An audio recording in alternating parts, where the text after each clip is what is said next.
Assalamualaikum warahmatullahi wabarakatuh. Halo, saya Meira.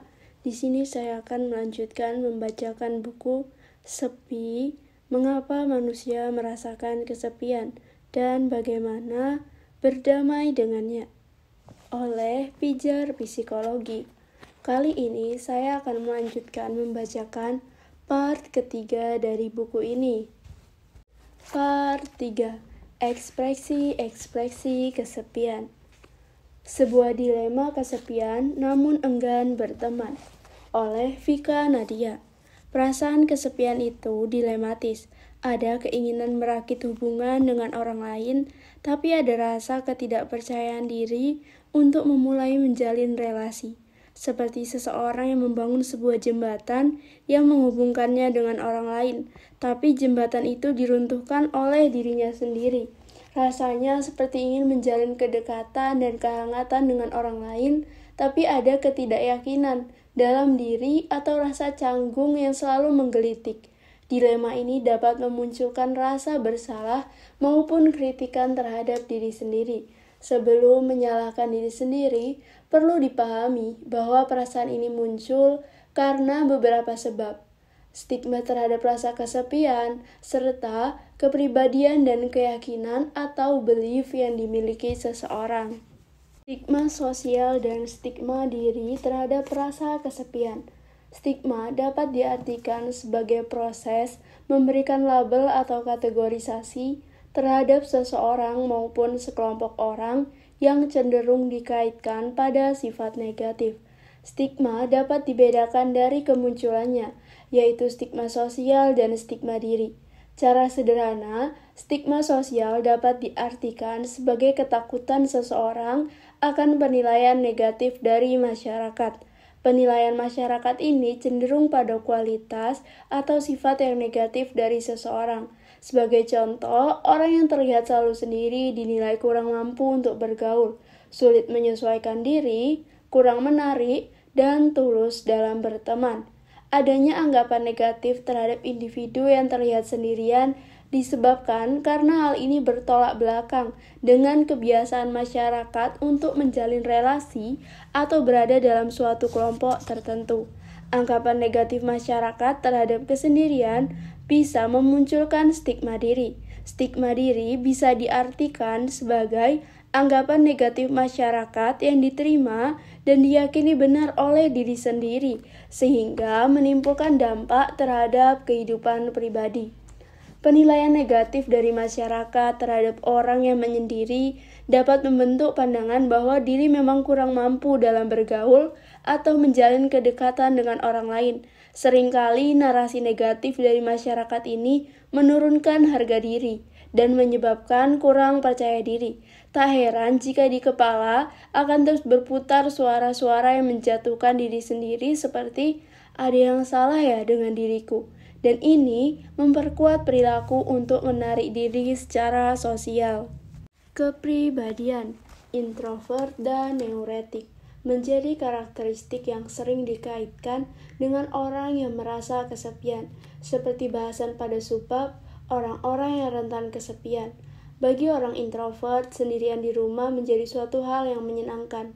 Ada kebutuhan yang tinggi akan kesendirian atau melakukan aktivitas secara mandiri bagi introvert. Dibandingkan mengajak orang lain atau berada di suatu kelompok, tidaklah mengherankan apabila seseorang introvert merasa nyaman untuk duduk sendirian di suatu kafe. Mereka merasakan tidak perlu banyak mengeluarkan energi untuk bersikap ramah terhadap orang yang belum tentu terhubung secara mendalam. Seorang introvert memang memiliki kebutuhan untuk menjalin hubungan pertemanan yang mendalam dan tidak hanya di permukaan saja.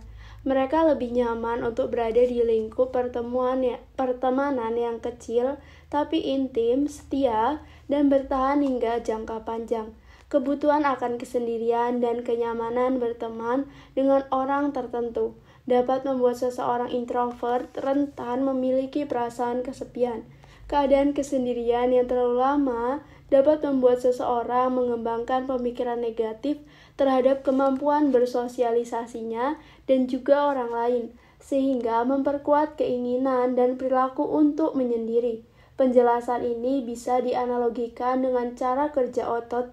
Ketika seseorang ingin memperbesar ototnya, maka orang tersebut perlu olahraga, mengangkat beban, atau meminum susu berprotein dalam menjaga massa otot. Jika otot tersebut tidak digunakan, maka akan mengendur, sama halnya dengan kemampuan bersosialisasi. Bertemu dan bercengkrama dengan orang lain melatih otot sosial kita. Ketika frekuensi bertemu dengan orang lain berkurang atau minimal, maka otot sosial kita dapat mengendur dan bisa menimbulkan ketidakpercayaan diri dalam menjalin pertemanan. Seseorang dapat merasa bahwa dirinya kurang memiliki sesuatu yang dapat ditawarkan saat menjalin hubungan dengan orang lain, sehingga memperkuat keinginan untuk menyendiri dan memperkuat rasa kesepian. Selain introvert, ada karakter neuroticism dalam diri orang yang rentan merasakan kesepian. Karakter ini memang kurang terdengar dan dipahami oleh masyarakat awam. Secara sederhana, orang yang memiliki neuroticism yang tinggi cenderung memandang dunia dari kacamata yang negatif. Lingkungan sekitar dianggap sebagai tempat yang menimbulkan tekanan, mengancam, dan kurang aman. Tak heran jika orang yang memiliki ciri kepribadian ini akan mudah merasa cemas, khawatir, tegang, dan menarik diri. Orang dengan neuroticism yang tinggi lebih mudah melihat sisi negatif dari orang lain atau lebih mudah mencela kekurangan dari suatu hubungan. Ini membuat mereka merasa cemas dan kurang nyaman dalam bergaul dengan orang lain. Tentunya hal ini akan memperkuat anggapan mereka bahwa dunia itu keras, dingin, dan mengancam, sehingga lebih memilih untuk bertahan dengan dirinya sendiri atau sangat membatasi bergaul dengan orang lain. Kacamata orang kesepian. Setiap orang memiliki kacamata atau cara pandang dalam memaknai kejadian. Kacamata ini dibentuk sejak kecil dari pengasuhan keluarga, pengalaman kehidupan, dan kepribadian. Sebagai contoh, menonton anime dapat menjadi kebiasaan yang menyenangkan bagi seseorang.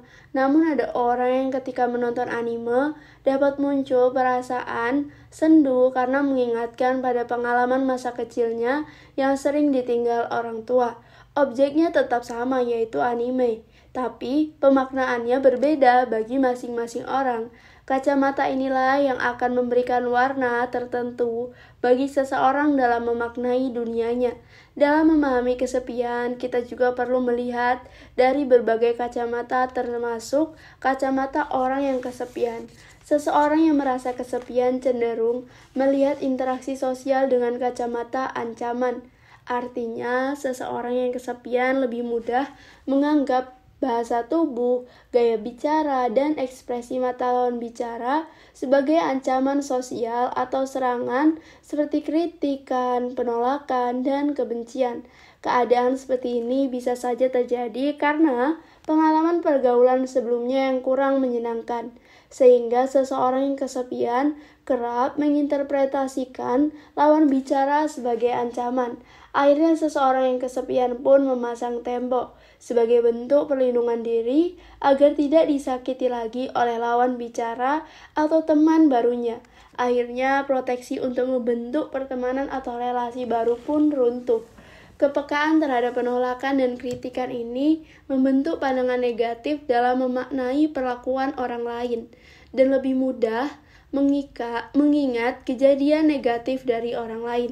Narasi diri seperti, aku gak layak punya teman, atau dia mengontak aku pasti ada maunya nih, atau gak ada orang yang akan memahamiku, atau dari cara bicaranya aku tahu dia tidak suka denganku. Keyakinan seperti ini tanpa disadari akan membuat seseorang untuk berperilaku sedemikian rupa selaras dengan keyakinannya. Orang yang kesepian tanpa disadari akan menunjukkan perilaku dingin terhadap orang lain atau perilaku canggung karena mengantisipasi suatu penolakan dari orang lain. Wajar saja ini terjadi karena pengalaman penolakan sebelumnya yang terasa menyakitkan dan masih membekas dalam diri. Namun perlu disadari bahwa kebiasaan ini bisa merugikan diri sendiri. Perkataan seperti, benar kan, dia sekarang menghilang begitu saja. Atau, benar kan, tadi waktu curhat dia nggak pas saja merespon curhatanku. Yang sering berputar dalam kepala akan membenarkan bahwa bergaul dengan orang lain pasti selalu mengecewakan dan membuat sakit hati. Seringkali seseorang yang kesepian memandang dirinya adalah korban dunia sosial. Namun tanpa disadari, sikap protektif terhadap penolakan dan kritikan malah menjerumuskan dirinya sendiri di lingkaran kesepian. Penerimaan terhadap dilema kesepian. Dilema kesepian yang tak kunjung selesai ini akan menjebak diri dalam meyakini bahwa ada yang salah dengan diri sendiri. Apabila merasa terjebak dalam dilema ini, berhentilah untuk menyalahkan diri sendiri. Rasa kesepian tapi enggan berteman muncul tidak sepenuhnya atas kendali diri. Memahami proses terbentuknya dilema kesepian ini yang berawal dari stigma sosial yang memunculkan stigma diri, kepribadian, dan akhirnya mempengaruhi cara pandang terhadap dunia jauh lebih adaptif dibandingkan menyalahkan keadaan yang sudah menjadi pupur. Langkah awal dalam memahami keadaan diri akan melahirkan perasaan empati sehingga mencegah diri terjerumus dalam lubang perasaan bersalah yang membuat diri semakin tidak berdaya. Perlu juga disadari bahwa usaha untuk menjalin hubungan dengan orang lain, entah dalam percintaan, pertemanan, atau kolega, terkadang menjadi tindakan yang membutuhkan keberanian yang besar bagi seseorang. Tindakan memberikan ulas asih atas dilema kesepian yang sedang dirasakan menjadi penengah di tengah oase rasa bersalah, cemas, maupun tidak berharga. Memahami, berempati, dan menerima apa adanya perasaan ini dapat menjadi tindakan radikal dalam mencintai diri sendiri di tengah stigma maupun tuntutan sosial. Orang yang kesepian tanpa disadari akan menunjukkan perilaku dingin terhadap orang lain atau perilaku canggung karena mengantisipasi suatu penolakan dari orang lain. Media sosial dan munculnya rasa kesepian oleh Ayu Yustita. Saat ini rasanya sudah bukan hal aneh jika kita menemukan unggahan seorang teman yang membeberkan permasalahan hidupnya di media sosial. Padahal media sosial sejatinya adalah ruang publik di mana semua orang bisa melihat dan berkomentar tanpa kita sadari. Berujar di media sosial serupa dengan berdiri di panggung dan secara lantang berbicara menggunakan pengeras suara. Sebuah situasi yang rasanya sangat jarang kita lakukan jika tidak dibutuhkan. Meskipun begitu, aspek-aspek komunikasi yang melekat pada media sosial berpotensi untuk menarik siapa saja hingga lebih mudah mengungkapkan informasi pribadi, termasuk saat sedang merasakan kesepian. Sebuah survei global yang diterbitkan oleh We Are Social dan Hootsuite pada bulan Juli 2021 lalu menunjukkan 53,6% dari populasi penduduk dunia menggunakan media sosial secara aktif. Survei yang sama juga mengungkapkan tujuan pengguna media sosial yang bervariasi, mulai dari kebutuhan komunikasi, informasi, hingga hiburan.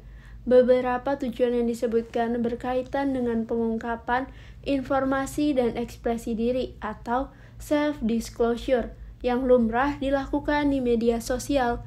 Contohnya untuk berbagai opini 24,9% dan berbagai detail kehidupan 21,1%. Tanpa kita sadari, berujar di media sosial serupa dengan berdiri di panggung dan secara lantang berbicara menggunakan pengeras suara. Karakteristik media sosial sebagai bagian dari Computer Mediated Communication atau CMC.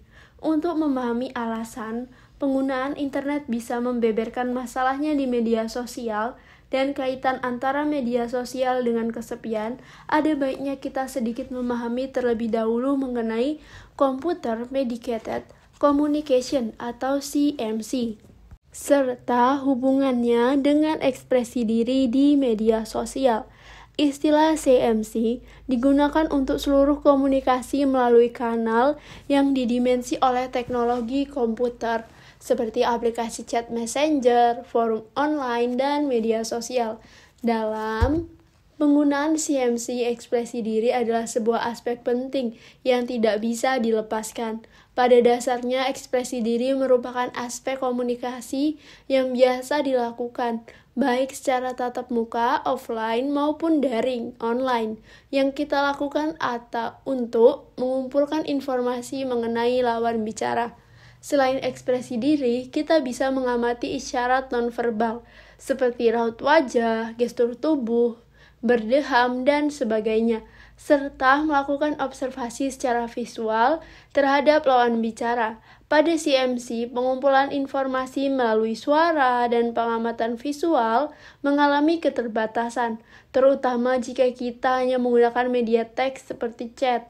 Hal tersebut menjadikan ekspresi diri sebagai satu-satunya strategi yang paling bebas kita lakukan. Sadar atau tidak, keterbatasan tersebut menyebabkan terjadinya peningkatan intensitas ekspresi diri dengan jenis informasi yang bergeser menjadi lebih privat pula. Keterbatasan dalam pengumpulan informasi bukan menjadi satu-satunya alasan adanya peningkatan ekspresi diri yang kita lakukan di media sosial. Ada banyak sekali faktor lain yang mempengaruhi hal itu. Misalnya, anonimitas. Anonimitas merujuk pada kemungkinan untuk menyembunyikan sebagian atau seluruh identitas asli kita dalam CMC. Salah satu bentuknya yang paling banyak dilakukan adalah anonimitas visual, yaitu pilihan untuk tidak menunjukkan gambar atau video yang mempresentasikan identitas diri kita saat berkomunikasi. Anonimitas visual tersebut terbukti bisa menarik kita untuk melakukan ekspresi diri pada level yang lebih tinggi, dikarenakan kita lebih leluasa untuk membuka diri tanpa khawatir mendapatkan penilaian negatif dari orang lain. Faktor lain yang berpengaruh pada peningkatan ekspresi diri di CMC adalah berkurangnya kesadaran diri publik kita, public self-awareness, yaitu bagaimana perasaan, perilaku, atau sifat yang kita tunjukkan di hadapan orang lain. Kesadaran diri publik adalah salah satu hal yang membatasi kita dalam melakukan ekspresi diri saat berkomunikasi tatap muka. Kesadaran diri publik dipengaruhi oleh norma dan aturan sosial yang berlaku, dan hal itu lebih terasa ketika kita berkomunikasi secara tatap muka. Contoh yang banyak terjadi adalah ketika seseorang akan menjaga lisannya dan tidak mau mengungkapkan kata kasar secara langsung karena akan dipandang tidak sopan. Namun pada CMC kita bisa lebih mudah berkata kasar bahkan di ruang komentar publik karena tanpa sadar public self-awareness kita berkurang ketika berkomentar kasar di CMC. Mungkin kita akan tetap dipandang tidak sopan, tapi kecil kemungkinannya kita akan langsung mendapat teguran dari orang sekitar. Fitur-fitur media sosial dan peranannya terhadap ekspresi diri. Ekspresi diri adalah akar utama dari media sosial. Hasil survei We Are Social dan Hootsuite pada bagian sebelumnya juga mendeteksi adanya tujuan bermedia sosial yang termasuk pada ekspresi diri seperti berbagi opini atau detail kehidupan seseorang. Berdasarkan hal itu tentunya bukan menjadi hal yang aneh jika para pengembang media sosial terus berinovasi dengan mengeluarkan fitur-fitur yang mendorong peningkatan ekspresi diri di media sosial.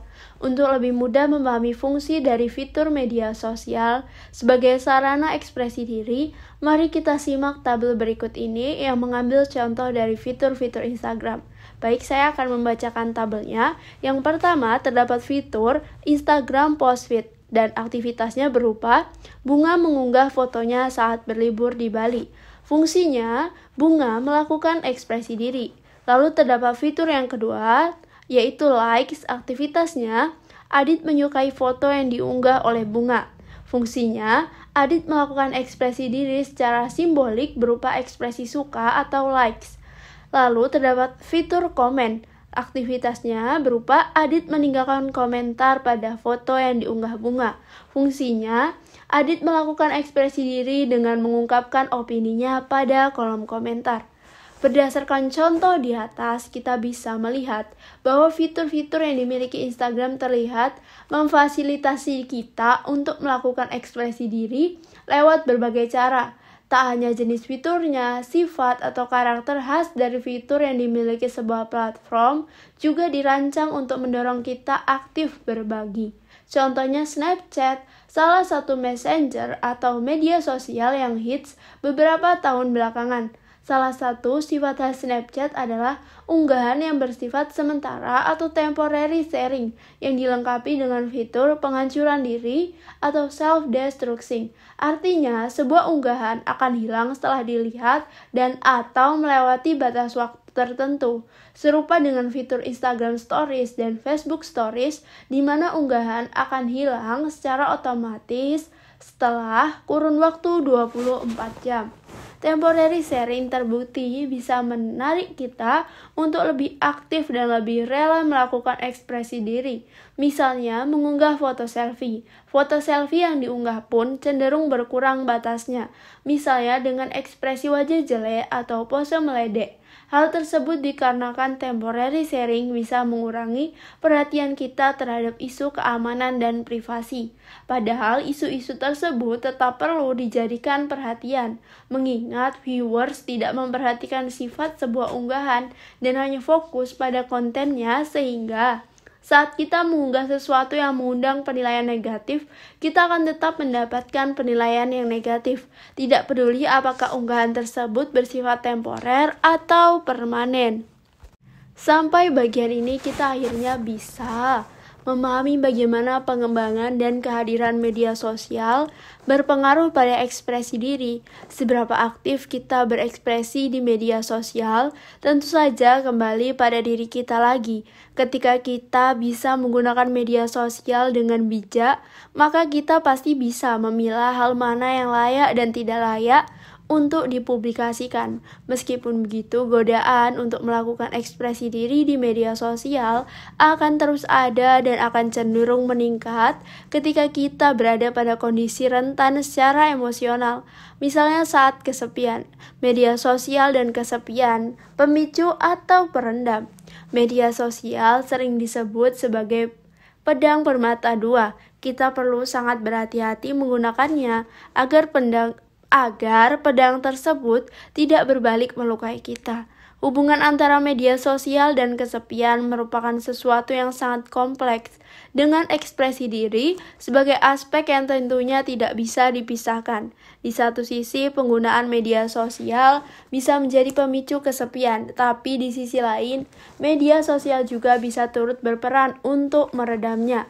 Ilusi jumlah teman. Salah satu fitur yang paling khas dari media sosial adalah adanya angka yang menyatakan berapa jumlah teman yang kita miliki.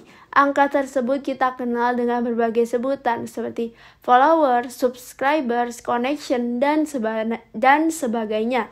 Meskipun tidak semua followers kita adalah orang yang benar-benar kita kenal, besar angka yang menandakan berapa jumlah teman kita tersebut bisa memberikan ilusi bahwa kita punya banyak teman, padahal banyak dari hubungan tersebut bersifat dangkal.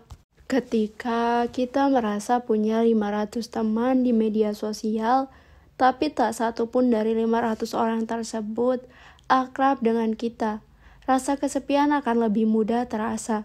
Bahkan bukan tidak mungkin seseorang yang memiliki jumlah teman lebih banyak di media sosial memiliki tingkat kesepian yang lebih tinggi. Penjelasan lainnya mengenai efek dari teman di media adalah pertemanan. Ini sama sekali tidak melibatkan komitmen apapun di antara kedua belah pihak, tapi sudah cukup untuk memberikan rasa terhubung dan mengurangi keinginan kita untuk membangun relasi sosial lainnya. Berdasarkan penjelasan tersebut, tak aneh jika jumlah teman di media sosial membuat kita merasa lebih kesepian karena mungkin beberapa persen dari jumlah tersebut adalah orang yang tidak kita kenal. Akan tetapi, kita sudah merasakan ilusi kalau kita punya teman yang cukup. Meskipun pada kenyataannya hubungan tersebut, terutama dengan orang yang tidak kita kenal, merupakan sesuatu yang superficial.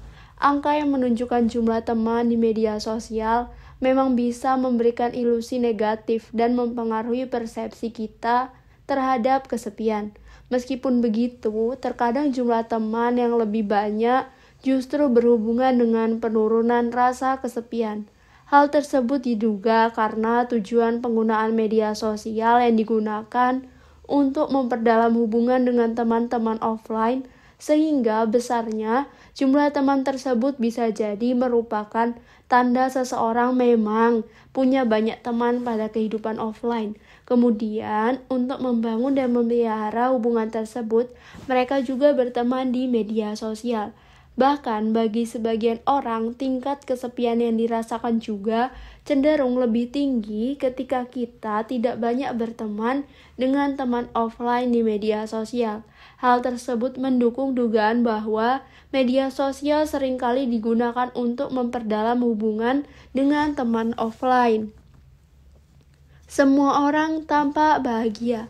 Rasa kesepian yang dipicu oleh perilaku bermedia sosial juga bisa muncul ketika kita aktif scrolling di media sosial dan melihat ekspresi diri yang dilakukan oleh orang lain. Saat scrolling, kita bisa melihat Nico yang baru saja merayakan ulang tahun bersama pacarnya. Kita juga bisa melihat Lisa liburan ke Bali bersama teman-teman satu gengnya. Sebagian besar unggahan yang mampir di beranda media sosial kita selalu menunjukkan kehidupan orang lain yang terlihat bahagia dan dikelilingi oleh teman-teman dan kerabat. Sementara kita mungkin masih sibuk sendiri, berkutat dengan skripsi, tugas kuliah yang tak ada habisnya. Berbagai pertanyaan pun akhirnya muncul di dalam benak kita. Mengapa aku selalu sendiri? Mengapa mereka tidak mengajakku untuk ikut? Apakah tidak ada orang yang membutuhkan kehadiranku? Kita kemudian terjebak dan sibuk membandingkan hidup dengan orang lain yang memicu rasa sendiri, terkucil, dan kesepian. Ekspresi diri yang diubah orang lain ke media sosial memang akan memberikan persepsi bahwa hidup orang lain selalu terlihat menyenangkan dan pada akhirnya memicu munculnya rasa kesepian. Hal itu dipengaruhi oleh berbagai penyebab. Pertama, karena kita cenderung lebih banyak mengungkapkan image dan kondisi emosional yang berada di dalam keadaan positif ke media sosial. Sebaliknya, pada percakapan tatap muka, kita cenderung lebih banyak mengungkapkan emosi negatif dan lebih sedikit mengungkapkan emosi positif yang kita rasakan. Dengan kata lain, kita lebih banyak posting tentang yang indah-indah dan lebih banyak berbincang offline tentang yang buruk-buruk. Kecenderungan tersebut juga berdampak pada persepsi kita saat mengamati halaman media sosial milik orang lain. Halaman media sosial yang dihiasi dengan unggahan kebahagiaan akan cenderung membuat kita berpikir bahwa hidup orang lain memang lebih bahagia. Kita seringkali lupa bahwa di balik unggahan bahagia tersebut ada pula momen tidak menyenangkan yang mungkin tidak dibagikan di media sosial. Faktor kedua adalah perbandingan diri, terutama dengan orang yang kita anggap lebih superior, upward social comparison, yang seringkali kita lakukan saat menggunakan media sosial. Semakin banyak upward social comparison yang kita lakukan, maka kita juga lebih rentan mengalami penurunan atau self-esteem dan kesejahteraan hidup subjektif atau subjective well-being. Self-esteem adalah bagaimana kita menilai dan mengevaluasi diri kita sendiri. Ketika self-esteem kita berada dalam kondisi rendah, maka kita akan cenderung menilai diri kita secara negatif. Sementara itu, subjective well-being mengacu pada bagaimana kita menjalani dan mengevaluasi kehidupan kita, termasuk di dalamnya bagaimana kita mengevaluasi aspek spesifik dalam kehidupan atau aktivitas tertentu di dalam kehidupan kita tersebut. Aktivitas upward social comparison tidak hanya berperan terhadap bagaimana kita memandang diri dan kehidupan, tapi juga memiliki hubungan dengan peningkatan kecenderungan untuk merasakan kesepian. Saat kita lebih banyak melakukan upward social comparison, khususnya ketika menggunakan media sosial, maka kecenderungan kita untuk merasa kesepian akan meningkat pula. Hal itu dipengaruhi oleh emosi negatif yang muncul saat melakukan upward social comparison yang bisa ditandai dengan penurunan self-esteem dan penurunan subjective well-being. Hal ini tentunya perlu kita garis bawahi, mengingat tren bermain media sosial saat ini mengarah pada kompetisi dalam hal menunjukkan eksistensi dan superioritas. Tren tersebut bisa kita lihat dari unggahan yang dipoles sedemikian rupa agar bisa menyembunyikan kekurangan diri, yang sejatinya adalah hal yang manusiawi. Tak jarang kita menemukan seseorang yang enggan mengunggah foto diri tanpa menggunakan filter. Jasa jual beli followers pun laris manis, karena angka tersebut seringkali dijadikan patokan seberapa hits seseorang di media sosial. Upward social comparison menunjukkan penurunan self-esteem dan subjective well-being, lalu terjadi peningkatan kecenderungan mengalami kesepian. Sebagaimana yang sudah disinggung sebelumnya, ketika kita sibuk menjadikan media sosial sebagai poros kehidupan, kita bisa kehilangan minat untuk menjalin hubungan sosial nyata dengan orang lain. Kita lebih peduli terhadap jumlah followers, like, atau komentar yang didapatkan di media sosial. Waktu yang kita habiskan untuk bermedia sosial juga semakin meningkat, sehingga kita kehilangan banyak kesempatan untuk menjalin quality time bersama keluarga dan teman-teman. Kita jadi semakin sering sibuk sendiri dan melewatkan ajakan untuk nongkrong bersama teman-teman. Lama-kelamaan tanpa kita sadari, dunia kita justru semakin menyempit. Namun dalam waktu bersamaan terasa semakin meluas dengan hadirnya teman-teman online. Meskipun begitu, seperti yang sudah kita pahami sebelumnya, banyak dari hubungan online tersebut adalah hubungan yang dangkal dan tidak bisa memenuhi kebutuhan kita. Ketika kita pun mudah merasa puas dengan hubungan yang dangkal tersebut, maka bukan tidak mungkin rasa kesepian akan lebih mudah datang. Ketika kita sibuk menjadikan media sosial sebagai poros kehidupan, kita bisa kehilangan minat untuk menjalin hubungan sosial nyata dengan orang lain. Persona manusia kesepian di media sosial oleh Ayu Yustitia.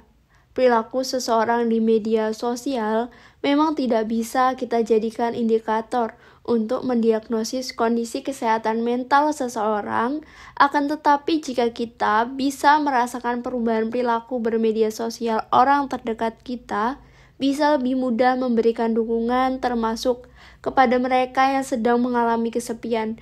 Pada bagian sebelumnya sudah sedikit dibahas, karakter dan fitur-fitur media sosial yang cenderung mendorong kita untuk melakukan ekspresi diri. Ekspresi diri tak terkecuali juga dilakukan oleh orang-orang yang mengalami kesepian. Terdapat banyak sekali penelitian berfokus pada bagaimana orang-orang kesepian menunjukkan wajah atau personanya di media sosial. Perilaku bermedia sosial yang kita lakukan saat kesepian ternyata memiliki beberapa perbedaan dibandingkan saat kita tidak kesepian. Perbedaan tersebut terjadi dalam berbagai aspek, yaitu intensitas dan jadwal penggunaan media sosial, serta gaya bahasa maupun topik yang dibicarakan saat mengekspresikan diri di media sosial. Intensitas, durasi, dan jadwal penggunaan media sosial pada seseorang yang kesepian sudah bukan hal yang aneh jika kita menghabiskan waktu berjam-jam untuk menggunakan internet dan media sosial. Meskipun begitu, ketika mengalami kesepian, kita cenderung menghabiskan waktu lebih banyak untuk menggunakan media sosial. Sebuah studi mengenai media sosial dan kesepian menemukan bahwa seseorang yang pernah menggunakan kata sepi atau sendiri di Twitter terdeteksi lebih aktif dalam mengunggah tweet. Peningkatan dalam keaktifan tersebut bahkan mencapai hampir 2 kali lipat jika dibandingkan dengan orang yang tidak pernah menggunakan kata-kata tersebut. Orang yang pernah menggunakan rasa kesepiannya juga setidaknya akan melakukan 1 kali unggahan dalam jangka 24 jam sebelum dan sesudah tweet yang menyatakan kesepian. Bahkan 61% dari mereka mengunggah tweet dalam jangka waktu 10 menit sebelum tweet yang menyatakan kesepian. Artinya, ketika merasa kesepian, kita lebih aktif dan intens dalam menggunakan media sosial untuk mengekspresikan diri. Peningkatan intensitas penggunaan media sosial saat merasa kesepian berkaitan dengan tujuan kita dalam menggunakan media sosial tersebut. Kesepian bisa memotivasi kita untuk menggunakan media sosial demi tetap terhubung serta memperdalam kualitas hubungan dengan teman dan kerabat. Dengan tujuan itu, menjadi hal yang wajar jika kita lebih banyak menggunakan media sosial saat merasa kesepian. Salah satu contohnya adalah ketika kita dihadapkan dengan himbauan untuk menetap di rumah, stay at home, selama pandemi COVID-19. Himbauan supaya menetap di rumah memicu peningkatan rasa kesepian yang kemudian mendorong kita untuk meningkatkan durasi penggunaan media sosial. Interaksi sosial tatap muka yang berkurang drastis mendorong kita untuk mencari cara agar tetap up to date dan tergabung di dalam lingkaran sosial. Dalam hal ini, media sosial menjadi sarana yang tepat dan mudah digunakan oleh semua orang. Selain intensitas, jam atau jadwal aktif penggunaan media sosial juga memiliki perbedaan.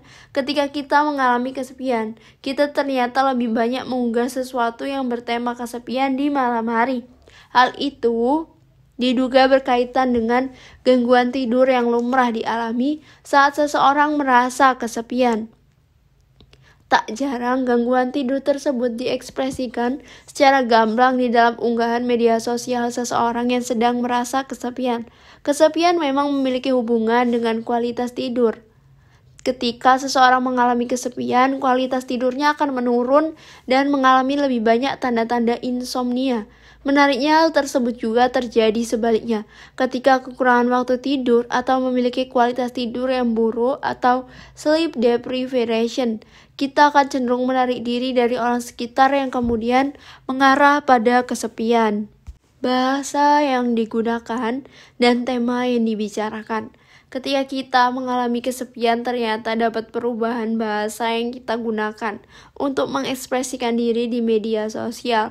Ketika seseorang kesepian, kita lebih banyak menggunakan bahasa yang merujuk pada diri sendiri atau self-reference atau self-focus dan menggunakan I statement.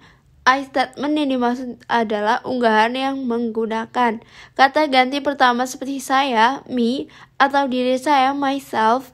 I statement yang digunakan ketika kesepian menunjukkan fokus untuk mengekspresikan dan menjelaskan diri sendiri. Sementara itu, ketika tidak mengalami kesepian, kita lebih banyak terlibat dalam percakapan, menyebut pengguna lainnya, atau membahas hal-hal lain seperti games atau pertandingan olahraga yang tidak berfokus pada diri sendiri.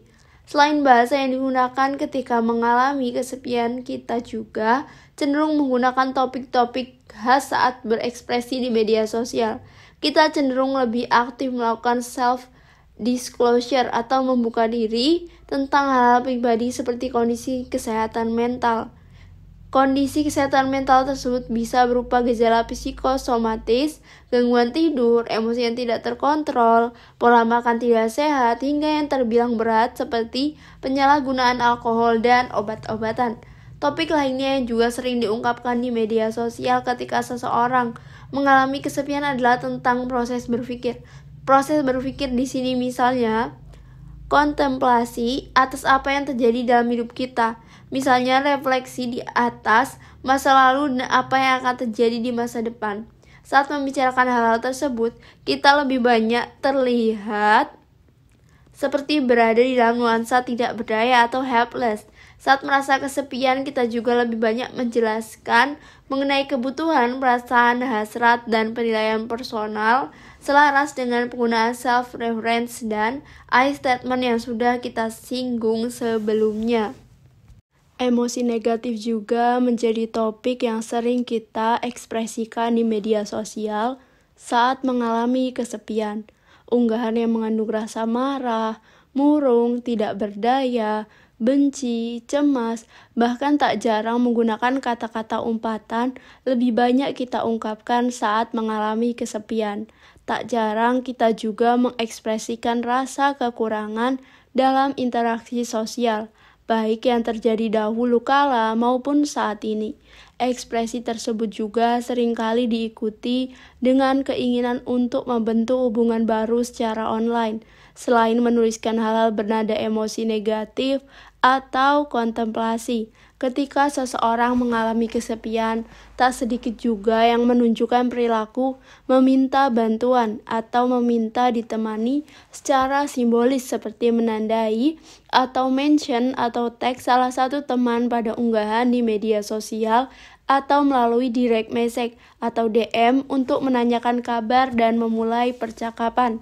Jika dilihat sekilas, memiliki pengetahuan mengenai detail perilaku kesepian yang diungkapkan di media sosial memang tidak berpengaruh apa-apa untuk hidup kita. Akan tetapi, pengetahuan tersebut bisa membuat kita lebih sensitif saat berselancar di media sosial dan mengamati perilaku orang terdekat. Bukan tidak mungkin, pengetahuan tersebut juga bisa digunakan untuk membantu teman kita yang sedang mengalami kesepian. Sebagai contoh dengan mengajak mereka hangout atau sekedar menelpon dan menanyakan kabar mereka. Mengapa kita lari ke media sosial saat kesepian? Sebetulnya kita bisa proaktif melakukan sesuatu untuk mengurangi rasa kesepian tanpa perlu mengungkapkannya di media sosial. Sebagai contoh, dengan mengontak teman-teman atau kerabat dan mengajak mereka berbincang tanpa perlu membuat pengumuman publik di media sosial terlebih dahulu.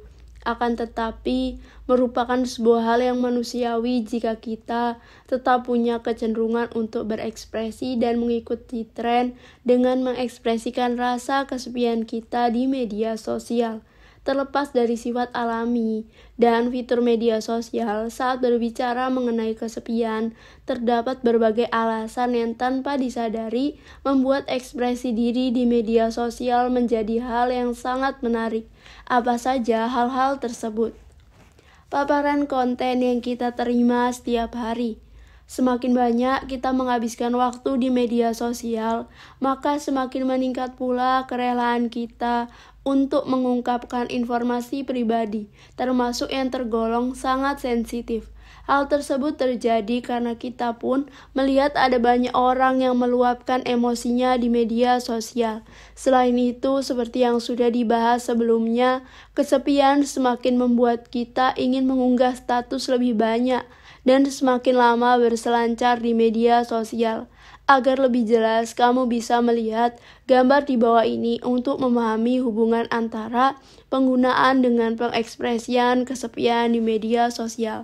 Baik, saya akan membacakan gambar yang berupa sebuah bagan. Yang pertama, rasa kesepian jika akan meningkatkan penggunaan media sosial seperti scrolling atau melakukan komen.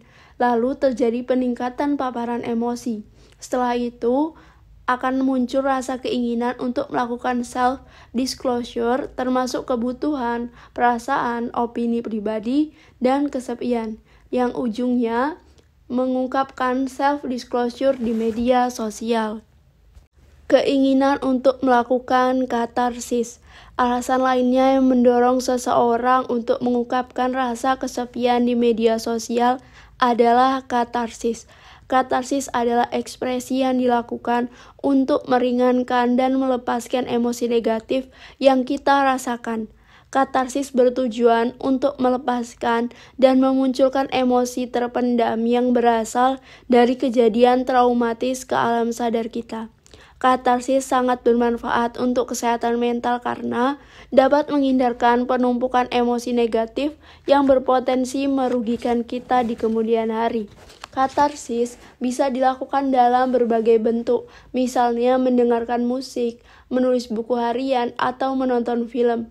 Media sosial sebagai wadah berekspresi yang bisa dijangkau semua orang juga sering dijadikan tempat untuk melakukan katarsis.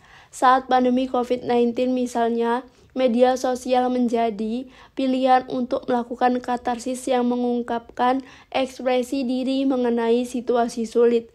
Distress disclosure saat pandemi marak dilakukan di media sosial. Lagi-lagi dikarenakan karakteristik dari media sosial itu sendiri. Anonimitas yang bisa dilakukan di media sosial memberikan keleluasaan bagi kita untuk berekspresi tanpa khawatir terjerat stigma. Distress disclosure yang diunggah juga memungkinkan kita untuk melihatnya kembali di kemudian hari saat dibutuhkan. Bertahannya konten ini juga bisa dimanfaatkan untuk meyakinkan diri bahwa ada orang yang menyaksikan distress disclosure tersebut, sehingga kita memiliki bukti saat meminta bantuan. Media sosial juga memungkinkan kita untuk memiliki kendali terhadap visibilitas dan membatasi siapa saja yang bisa melihat distress disclosure yang kita lakukan. Ekspresi diri yang kita lakukan di media sosial memang dapat memberikan efek katarsis dan meringankan emosi negatif yang kita rasakan. Meskipun begitu, efek tersebut tidak bertahan lama dan justru bisa menimbulkan masalah lainnya.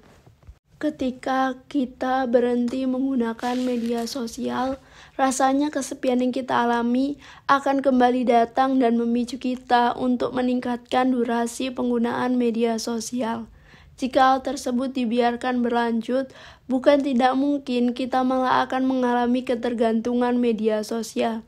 Oleh karena itu, disarankan untuk menguasai cara lain yang bisa kita lakukan secara offline untuk mengurangi rasa kesepian agar tidak terus bergantung pada penggunaan media sosial. Rasa ingin didengar, diterima, dan mencari dukungan sosial masih selaras dengan katarsis self-disclosure yang dilakukan di media sosial saat kesepian, seringkali dilakukan untuk mencari seseorang yang mau mendengarkan keluhan kita. Saat kesepian, kita akan cenderung merasa sendiri dan terisolasi dari kehidupan sosial. Dengan mengunggah perasaan kita di media sosial, terdapat ilusi yang membuat kita merasa sudah didengarkan. Ilusi datang dari jumlah view, likes, atau komen yang seolah menyatakan ada berapa banyak orang yang sudah mendengarkan keluhan kita. Ilusi tersebut membuat kita merasa terhubung dengan orang lain, hingga akhirnya rasa kesepian terasa menurun.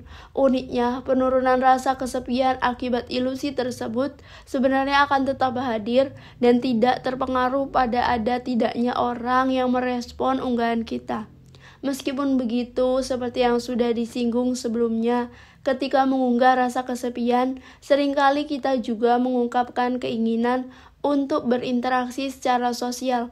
Tak jarang kita memintanya secara langsung, misalnya dengan menandai, tag, atau mention teman yang kita miliki, atau meminta seseorang untuk mengirimkan direct message atau DM kepada kita.